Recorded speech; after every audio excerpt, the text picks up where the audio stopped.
नहीं लाइव नहीं रिकॉर्डिंग आहे. इथून खालून बरोबर घेता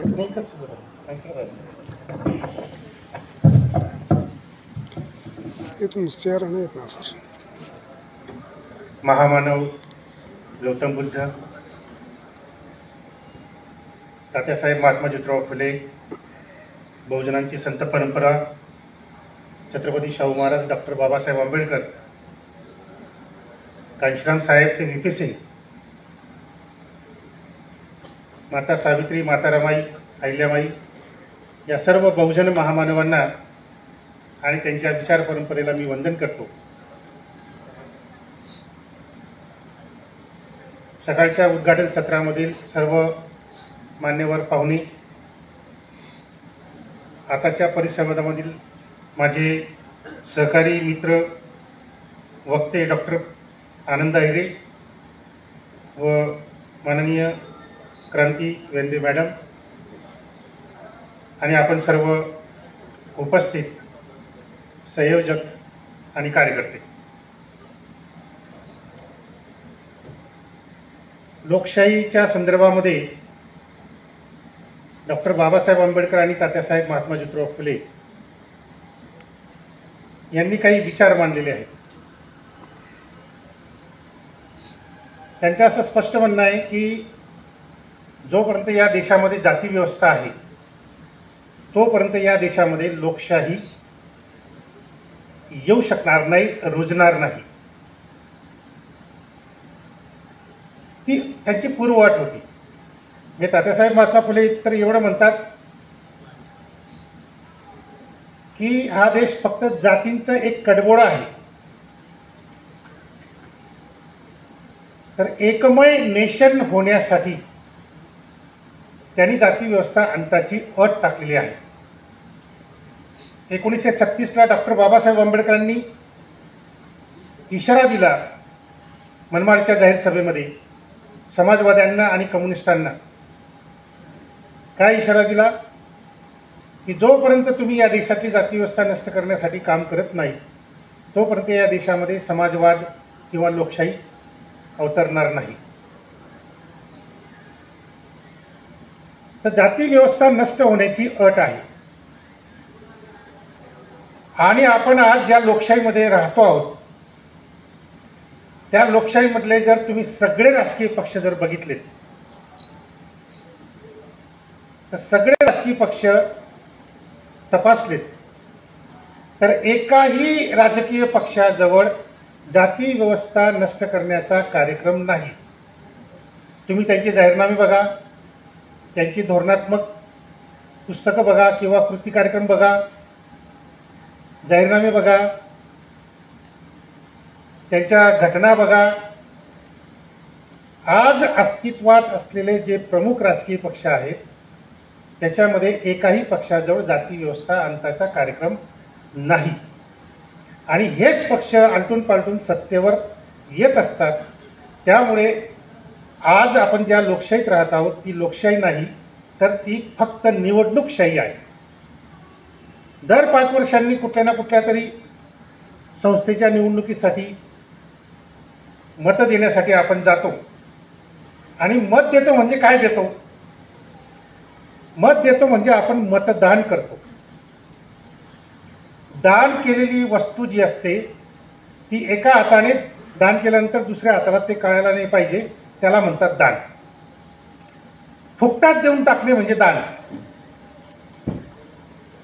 तर हे लोकशाहीचं लक्षण नाही आहे. लोकशाहीमध्ये समाज व्यवस्थेमध्ये राहणारे जे वेगवेगळे समाज घटक आहेत यांच्या स्वतःच्या काही मागण्या आहेत, विकासाच्या कल्पना आहेत, त्यांची काही स्वप्न आहेत आणि त्या स्वप्नपूर्तीच्या अटीवर त्या समाज घटकाने मत दिलं पाहिजे राजकीय पक्षांना.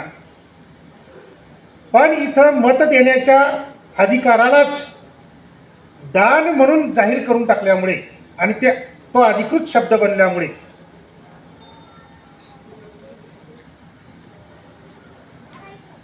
तर खऱ्या अर्थाने लोकशाही येत नाही, अस्तित्वात येत नाही. एकाच उच्च जातीच्या किंवा एकाच उच्च वर्गीयांच्या हितसंबंधांसाठी ही सगळी निवडणूकशाही राबवली जाते लोकशाहीच्या नावाने. लोकशाही स्थापन करण्याचा जो लढा आहे तो विचारांचा लढा आहे. सरंजामशाहीच्या काळामध्ये सत्ता जर मिळवायची असेल तर मैदानी लढाई जिंकावी लागायची. मैदानात उतरून समोरासमोर शत्रू सैन्य समोरासमोर लढत होते, एकमेकांना कापत होते, मारत होते आणि त्या मैदानावर जो जिंकेल तो सत्ता प्राप्त करेल. सरंजामशाही नष्ट केल्यानंतर जी काही एक नवी व्यवस्था, भांडवली व्यवस्था या जगामध्ये आली तर ती पूर्णपणे वैचारिक लढाईच्या आधारे आली. सरंजामशाहीच्या विरोधात लढणारा जो वर्ग होता, उगवता भांडवलदार वर्ग, त्याने लोकशाहीची संकल्पना मांडली आणि सरंजामशाहीचा वैचारिक पराभव केला. सरंजामशाहीचं जे तत्वज्ञान होतं, धार्मिक तत्वज्ञान, मग ते ख्रिश्चनचं असो नाही तर मुस्लिमांचं असो, तर धार्मिक प्रबोधनाची जी महाक्रांती युरोपमध्ये 16व्या-17व्या शतकामध्ये झाली, ती विचारांच्या क्रांतीमुळे युरोपियन देशामध्ये लोकशाही स्थापन झाली, लोकशाही रुजली. तर लोकशाही ही मुळात विचारांची लढाई आहे आणि ही विचारांची लढाई दोन पद्धतीने केली जाते. एक म्हणजे सामाजिक लढाई की जी इतिहासांच्या पानापानावर लढावी लागते आणि दुसरी म्हणजे सांस्कृतिक लढाई जी प्रतीकांच्या माध्यमातून लढावी लागते. तात्यासाहेब महात्मा फुलेंनी सर्व पुराण कथा, सर्व इतिहास वाचून काढला, त्याचं विश्लेषण केलं. तुम्ही बघा, गुलामगिरी, शेतकऱ्याचा असूड, सत्सार, हे सगळे तात्यासाहेबांचे जे काही ग्रंथ आहेत हे सगळं इतिहासाचं विश्लेषण करणारे ग्रंथ आहेत. रिडल्स इन हिंदुइझम काय आहे? बाबासाहेबांनी या देशाच्या पुराणकथांचं, इतिहासाचं विश्लेषण केलेलं आहे आणि त्या माध्यमातून त्यांनी सामाजिक आणि सांस्कृतिक लढाई या देशामध्ये उभी केली. इतिहासाचं नवं विश्लेषण केलं. वर्णव्यवस्था अंत, जाती व्यवस्था अंत याची मांडणी केली. ती सामाजिक लढाई. आणि सांस्कृतिक लढाईसाठी तात्यासाहेब महात्मा ज्योतिराव फुलेंनी आपल्याला दोन महापुरुष दिले, दोन प्रतीकं दिली. एक म्हणजे बळीराजा, समतावादी राजा, शेतकऱ्यांचा राजा, रयतेचा राजा, छत्रपती शिवाजी, आणि नंतर एक बळीराजा. ही दोन प्रतीकं आपल्याला दिली. आणि बाबासाहेब आंबेडकरांनी शंभुकाचं प्रतीक आपल्याला दिलं सांस्कृतिक लढाईसाठी. कारण ही प्रतीकांची लढाई असते, सांस्कृतिक लढाई. तर बाबासाहेबांनी आणि तात्यासाहेबांनी सुरू केलेली ही सामाजिक आणि सांस्कृतिक लढाई स्वातंत्र्यानंतर बंद पडली, पूर्णपणे बंद पडली.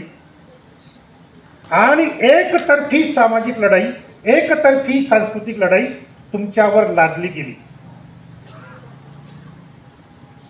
आणि त्यातून आज जी काही प्रतिक्रांती झालेली आहे, आज जी काही मनुवादी ब्राह्मणशाहीची प्रतिक्रांती झालेली आहे, ती प्रतिक्रांती म्हणजे स्वातंत्र्यानंतरच्या काळामध्ये एकतर्फी झालेली जी काही वैचारिक लढाई आहे त्या लढाईचं हे प्रतीक आहे. बाबासाहेबांनी दिलेली प्रतीकं, तात्यासाहेबांनी दिलेली प्रतीकं किंवा त्यांनी केलेलं इतिहासाचं विश्लेषण आपण नंतरच्या काळामध्ये साफ विसरलो. आपण महापुरुषांच्या त्याच गोष्टी स्वीकारतो ज्या आपल्याला सोयीस्कर असतात, फायद्याच्या असतात. काही एक न करता आपल्याला पुरोगामी बनता येतं तेवढ्यापुरते असतात.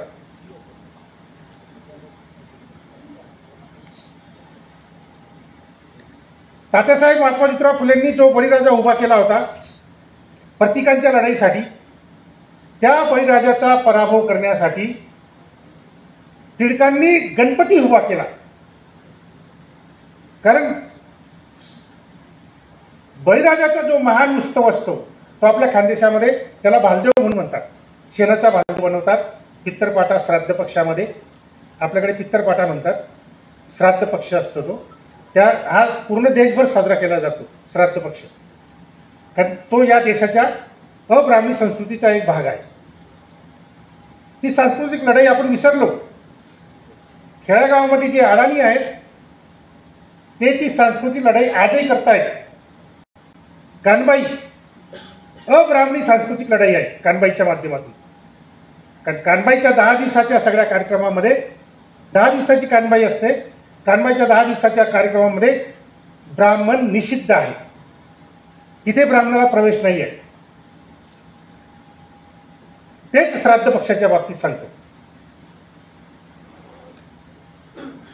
ही सगळी जी अब्राह्मणी सांस्कृतिक लढाई आहे ती आजही ग्रामीण भागातले अडाणी लोक करतायत. ती जिवंत त्यांनी ठेवलेली आहे. लक्षात घ्या. तर बळीराजाचा पराभव करण्यासाठी मनुवाद्यांनी, ब्राह्मणवाद्यांनी टिळकांच्या माध्यमातून गणपती उत्सव उभा केला. कारण भाद्रपदामध्ये हा पितृपक्ष येतो बळीराजाचा, भालदेवचा. तो लोकांनी विसरून जावा आणि बळीराजाच्या वर डोक्यावर गणपती बसावा. लोक बळीराजाला विसरले आणि गणपती आज पूर्ण देशभर आहे. गणपती उत्सव, तिथे बळीराजाचा पराभव झाला. ही लढाई आपण लढलोच नाही. त्यामुळे एकतर्फी पराभव आपला झाला. तात्यासाहेब महात्मा फुलेंनी रयतेचा राजा, कुळवाडी कुळभूषण, पोशिंदा कुणब्यांचा छत्रपती शिवाजी राजा उभा केला सांस्कृतिक लढाईसाठी. तर रयतेचा राजा छत्रपती शिवाजीचा पराभव करण्यासाठी मनुवाद्यांनी, ब्राह्मणवाद्यांनी गो ब्राह्मण प्रतिपालक शिवाजी उभा केला. आणि 2 शिवाजींमध्ये प्रचंड युद्ध झालं त्या काळामध्ये.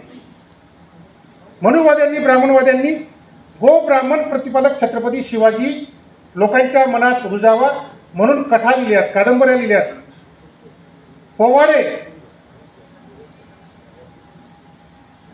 प्रचंड प्रमाणामध्ये साहित्य निर्माण केलं आणि लोकांवर त्यांचा त्या साहित्याचा भडीमार केला.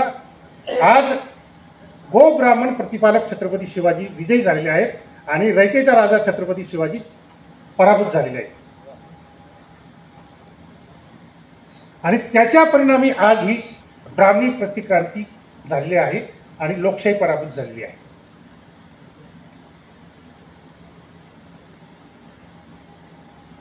तर ही विचारांची लढाई जी आहे ही सर्वसामान्य माणसांपर्यंत गेली पाहिजे.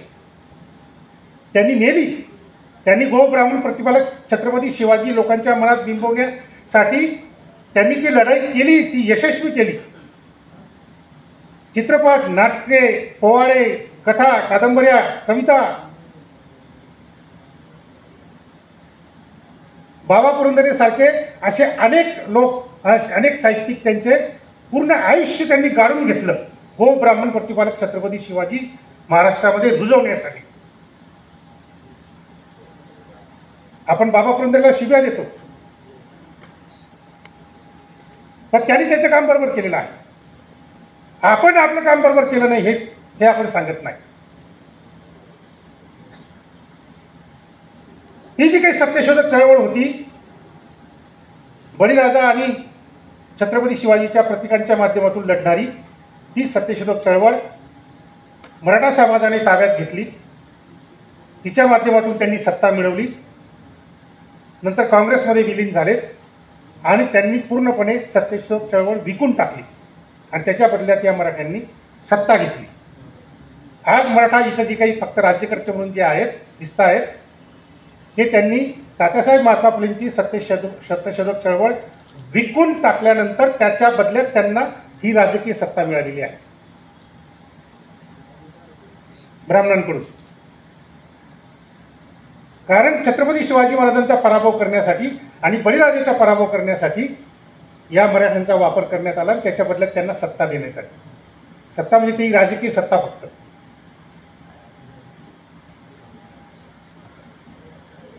का सत्ता दोन प्रकारची असतात, एक राजकीय सत्ता असते आणि एक सांस्कृतिक सत्ता असते. तर खरीखुरी सत्ता जी असते ती सांस्कृतिक सत्ता असते. राजकीय सत्ता ही येते आणि जाते, सांस्कृतिक सत्ता ही पक्की असते. राज्यकर्ते दर 5 वर्षांनी बदलतात.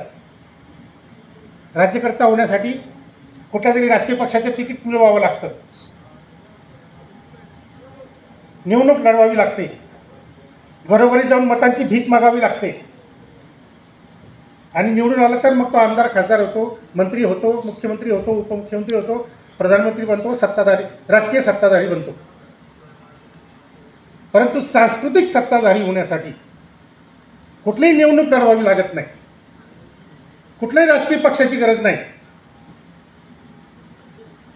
फक्त सांस्कृतिक आणि सामाजिक वैचारिक लढाई जी आहे, महाप्रबोधनाची लढाई, तिच्यामध्ये जो जिंकेल तोच खरा सत्ताधारी होईल. आणि या देशातल्या 3.5% ब्राह्मणांनी ही वैचारिक लढाई महाप्रबोधनाची जिंकली आणि म्हणून आज त्यांचं RSS BJPचं सरकार या देशामध्ये आलेलं आहे. आपण नेहमी म्हणतो आमच्या कार्यक्रमाला गर्दीची गरज नाही, आम्हाला दर्दी लोक पाहिजे. गर्दीची गरज नाही, दर्दी लोक पाहिजेत. आमच्या कार्यक्रमाला आलेला एक एक माणूस लाखांच्या बरोबर आहे, त्यामुळे आम्हाला गर्दीची गरज नाही.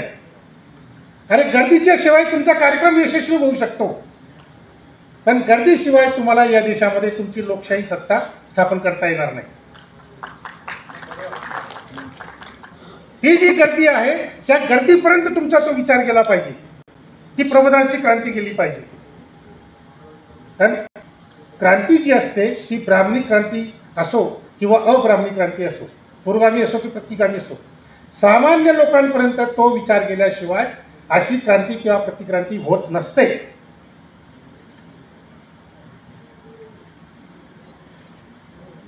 जे बौद्ध विद्यापीठांनी त्या काळामध्ये केलं,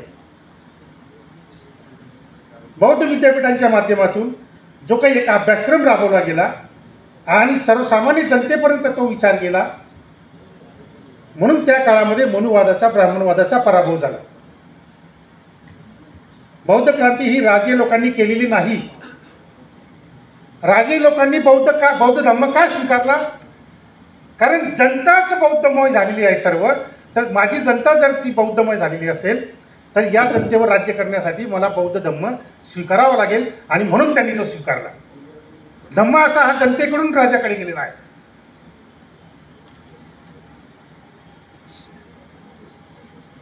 म्हणून तिथे मनुवादाचा पराभव झाला.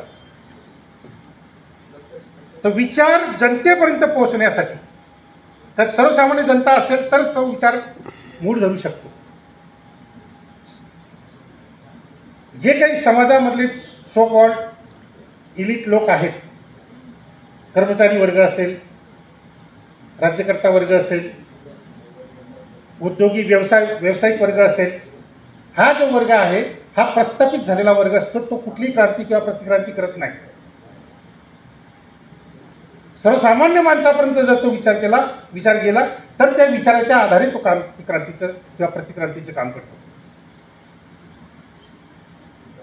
आपण नेहमी तक्रार करतो की कार्यक्रमाला लोक येतच नाहीत. कसे येतील लोक? त्यांचे सगळं व्यवस्थित झालेलं आहे. बायका, पोरं, कुटुंब, गाडी घोडी, साडी चोरी सगळं व्यवस्थित झालेलं आहे. कशाला येतील कार्यक्रमाला? बायकोला साडी घ्यायची असेल, पूर्ण दिवसाची रजा टाकतो आमचा कर्मचारी, मग तो शिक्षक असेल किंवा प्राध्यापक असेल, पूर्ण दिवसाची रजा टाकतो. बायकोला गाडीवर बसवतो मागे किंवा 4 व्हीलर गाडीमध्ये बसवतो आणि 15 ते 20 दुकानं पालखी घालतो. कारण बायकोला एकाच दुकानात साडी पसंत येत नाही. 10 दुकानं फिरल्याशिवाय साडी विकत घेतलीच जात नाही. पूर्ण दिवसाची रजा टाकतो. पण असा काही कार्यक्रम असेल एखादा तात्यासाहेब महात्मा फुलेंचा, बाबासाहेबांचा, नाही ना मग मी सकाळची शाळा करून येईल, पण रजा टाकणार नाही. ज्या महापुरुषांच्या विचारांमुळे आपण बायकोला साडी घेण्यालायक झालो, त्या महापुरुषांच्या कार्यक्रमासाठी रजा टाकायची नाही. नाही नाही, मी सकाळची शाळा करून येईल.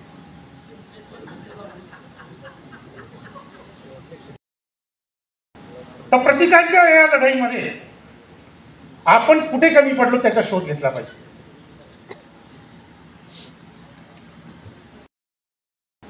तर प्रतीकांच्या या लढाईमध्ये आपण कुठे कमी पडलो त्याचा शोध घेतला पाहिजे.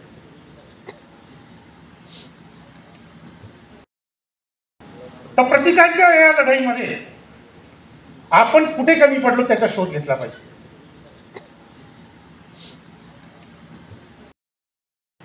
रयतेचा राजा कुडवाडी कुळभूषण पोशिंदा कुटुंबियांचा छत्रपती शिवाजी राजा श्री शूद्रांचा राजा म्हणून उभा केल्यानंतर ब्राह्मणांनी त्याच रयतेच्या राजा शिवाजीचा पराभव करण्यासाठी गो ब्राह्मण प्रतिपालक छत्रपती शिवाजी उभा केला. मला सांगा, गो ब्राह्मण प्रतिपालक छत्रपती शिवाजीचा पराभव करण्यासाठी आपल्याकडच्या संशोधकांनी शिवाजीबद्दल काय मांडणी केली? काढा सगळी पुस्तकं, पानसरेंचं पुस्तक काढा.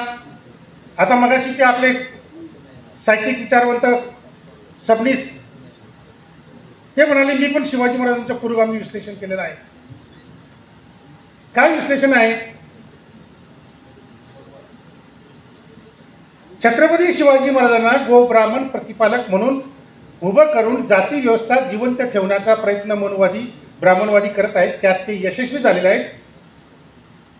तर त्या गो ब्राह्मण प्रतिपालक शिवाजीचा पराभव करण्यासाठी तुम्ही नवा कोणता शिवाजी मांडला?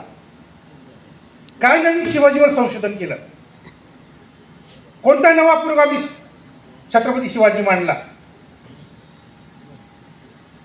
जोपर्यंत तुम्ही जाती व्यवस्था अंतक छत्रपती शिवाजी मांडत नाही, सिद्ध करत नाही, तोपर्यंत ही विचारांची लढाई लोकशाहीवादी मुळावर येणार नाही, तत्वावर येणार नाही. आणि ते काम कॉम्रेड शरद पाटलांनी केलं.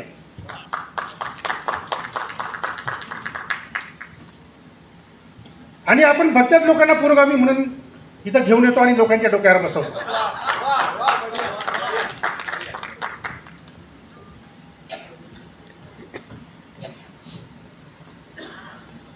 जाती व्यवस्थेच्या विरोधात या देशामध्ये कुठे कुठे लढाई झालेल्या आहेत, कोणी कोणी केलेले आहेत ते शोधून काढावं लागतं. वर्णव्यवस्थेच्या विरोधात, जाती व्यवस्थेच्या विरोधात. आणि ते काम तात्यासाहेबांनी आणि बाबासाहेबांनी आयुष्यभर केलं. म्हणून तर बळीराजा पुढे आला, म्हणून शंभू पुढे आला, तात्यासाहेबांमुळे आणि बाबासाहेबांमुळे. मग आता आपण नवीन काहीतरी मांडणी केली पाहिजे की नाही, ही आपली जबाबदारी आहे ना, की छत्रपती शिवाजी महाराज हे जाती व्यवस्था अंतक कसे. वाचा, अभ्यास करा, संशोधन करा. छत्रपती शिवाजी महाराजांच्या काळामध्ये ब्राह्मणवादी संस्कृती आणि ब्राह्मणवादी धर्माला प्राणांतिकपणे विरोध करणारे जे काही धर्म होते ते म्हणजे शाक्त धर्म आणि तंत्र धर्म, नाथ धर्म. यांना तुम्ही आज पंथ म्हणतात, नाथ पंथ, शाक्त पंथ. ते पंथ नाही आहेत, ते 85% शूद्रादी अतिशूद्र जनतेचे धर्म होते, पंथ नाही. पंथ जर म्हणायचं असेल तर वैदिक पंथ म्हणा. वैदिक धर्म नाहीये तो, 3.5% लोकांचा एक छोटासा पंथ आहे वैदिक पंथ. त्याला तुम्ही काय धर्म म्हणता?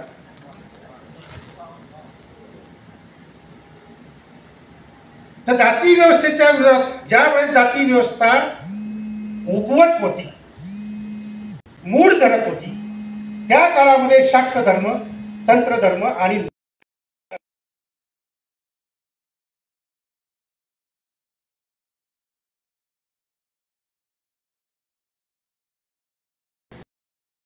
अनुयायी होते छत्रपती शिवाजी महाराज. ही मांडणी तुम्हाला करता आली पाहिजे. तुम्ही गांधीजींचा उदो करतात, काय म्हणतात की गांधीजी असं म्हणाले की अस्पृश्यता निवारण.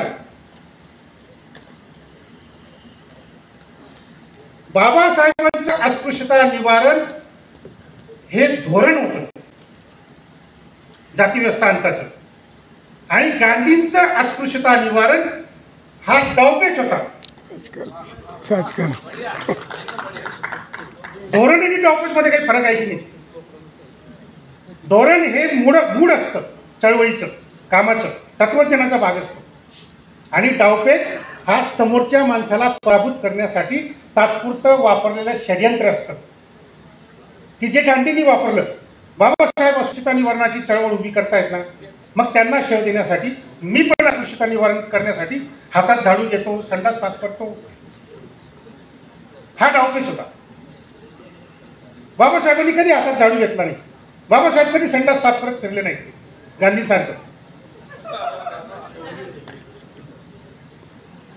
त्या धोरण आणि डावपेच याच्यातला काही फरक तर कळला पाहिजे. तुम्ही डावपेचला जर धोरण म्हणतात तर मग गांधी तुमचा महापुरुष होऊ शकतो, साने गुरुजी तुमचे महापुरुष होऊ शकतात. पण जेव्हा तुमच्या लक्षात येईल की डावपेच म्हणजे धोरण नाही, डावपेच म्हणजे षडयंत्र, त्यावेळेस हे लोक महापुरुष राहू शकत नाही. जाती व्यवस्था अंताचं धोरण तात्यासाहेब महात्मा फुले, बाबासाहेब आंबेडकर, बाकी दुसरं कोणीच नाही. त्याच्यामुळे तुम्ही बरोबरी करू नका.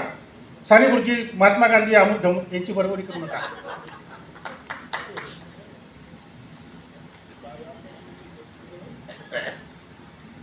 ब्राह्मणवादी लोक केवळ त्यांच्याच छावणीतल्या लोकांना मोठे करत नाहीत. ब्राह्मणवादी लोक आपल्या पूर्वगामी छावणीतल्या काही लोकांना मोठं करतात आणि आपल्या डोक्यावर बसवतात.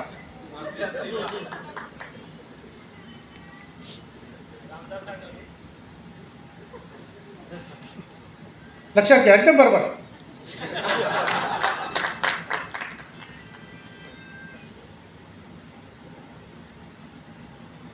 गांधीजींनी फक्त एकदा असं सांगितलं की आंतरजातीय विवाह करणाऱ्या जोडप्यांच्या लग्नाला तुम्ही उपस्थित राहील. ठीक आहे, चांगली गोष्ट आहे. तिचा उदो होतो त्या गोष्टीचा की गांधीजींनी अशी अट घातली होती. परंतु शाक्त धर्म किंवा तंत्र धर्म यांचा जो काही प्रत्येक विधी असायचा, त्या विधीमध्ये एक अशी अट होती की तुमची पत्नी ही अस्पृश्य जातीतली असली पाहिजे, म्हणजे तुम्ही आंतरजातीय विवाह केला पाहिजे. ही अट त्या धर्माच्या प्रत्येक विधीसाठी होती, केवळ लग्नासाठी नाही. राजाभिषेक जरी करायचा असेल राजाला, तर तिथे तो विधी करताना त्याची पत्नी अस्पृश्य जी असेल तीच तिथे बसू शकते, बाकी दुसरी कोणीच नाही. ही जाती व्यवस्था अंताची अट होती. असं प्रत्येक विधीमध्ये जाती व्यवस्था अंताची अट टाकणाऱ्या शाक्त धर्माला छत्रपती शिवाजी महाराजांनी स्वीकारलं होतं. आणि म्हणून छत्रपती शिवाजी महाराजांचा दुसरा जो राज्याभिषेक झाला, त्या राज्याभिषेकाला तो शाक्त धर्माच्या नुसार असल्यामुळे तिथे अटच होती की छत्रपती शिवाजी महाराजांची अस्पृश्य पत्नी तीच त्या विधीला हजर राहू शकते, उपस्थित राहू शकते, दुसरी कुठली पत्नी नाही. आणि जर छत्रपती शिवाजी महाराजांचा राजाभिषेक दुसरा शाक्त धर्मानुसार जर झाला असेल, तर निश्चितच छत्रपती शिवाजी महाराजांची पत्नी जी तिथं होती त्या विधीला महाराजांच्या शेजारी बसलेली, ती अस्पृश्यच असणार. मग ती कोण होती, काय होती, याचं संशोधन करण्याच्या ऐवजी ती नव्हतीच आणि हे सगळं खोटंच आहे असं सांगणारे जे पुरोगामी लोक आहेत, ते तुमच्या आमच्यावर जर डोक्यावर जर बसले तर कधीच पुढचं विश्लेषण होऊ शकत नाही.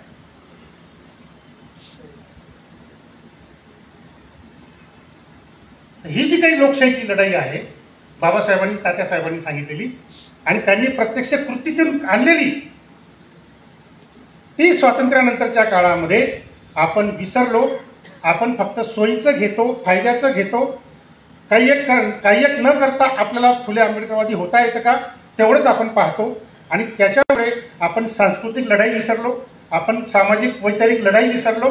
आणि ब्राह्मणी प्रतिक्रांतीवाद्यांनी एकतर्फी सांस्कृतिक लढाई, रामकृष्णाची लढाई, राम मंदिराची लढाई, कृष्ण मंदिराची लढाई एकतर्फी तुमच्या हातावर लादली.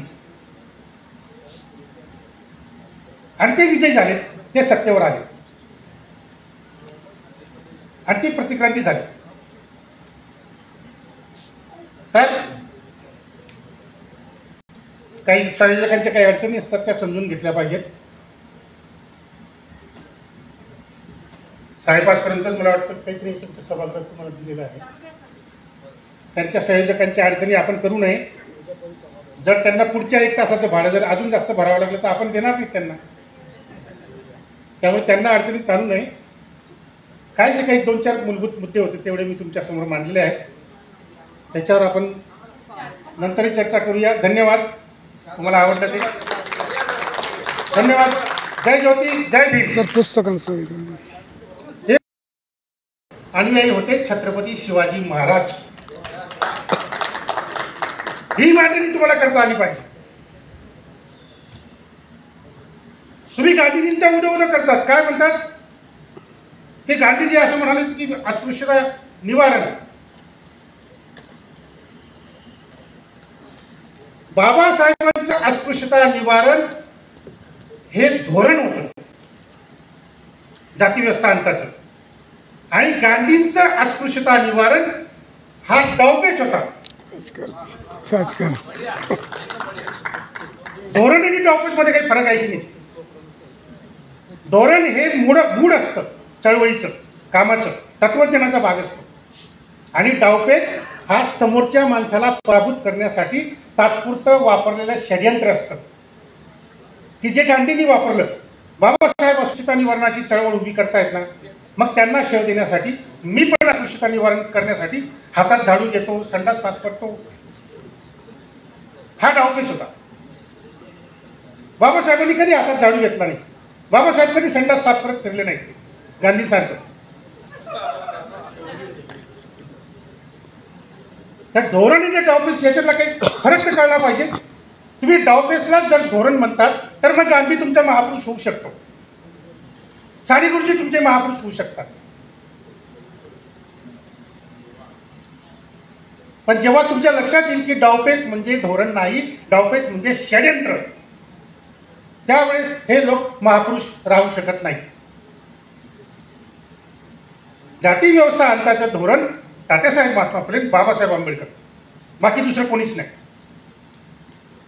त्याच्यामुळे तुम्ही बरोबरी करू नका. साने गुरुजी, महात्मा गांधी, अमुक धमुक यांची बरोबरी करू नका.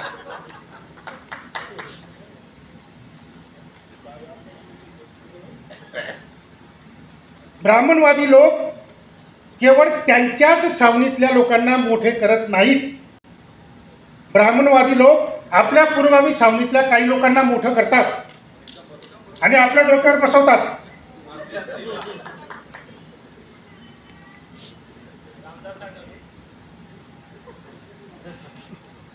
लक्षात घ्या, एकदम बरोबर.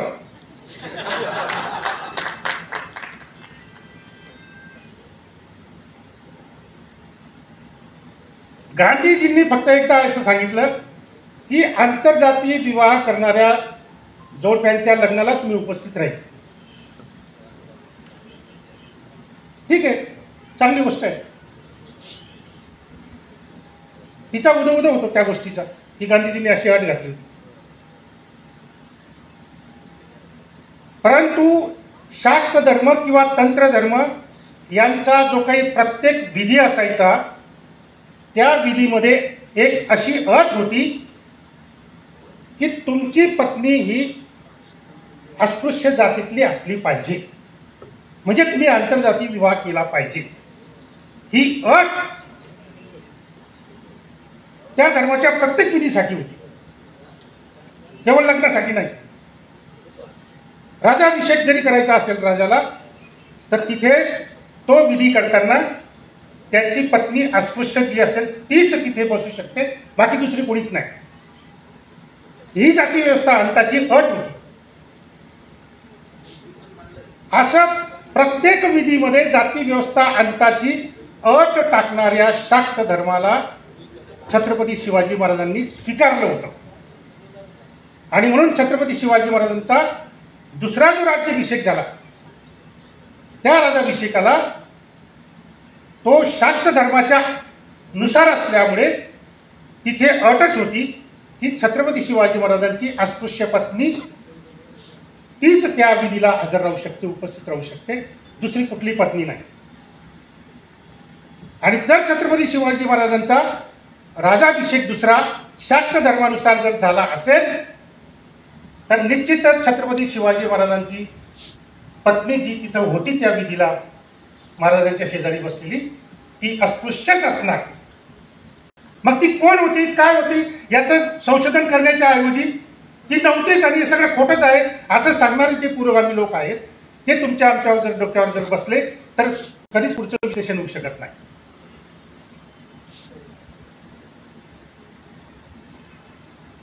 ही जी काही लोकशाहीची लढाई आहे बाबासाहेबांनी तात्यासाहेबांनी सांगितलेली आणि त्यांनी प्रत्यक्ष कृतीतून आणलेली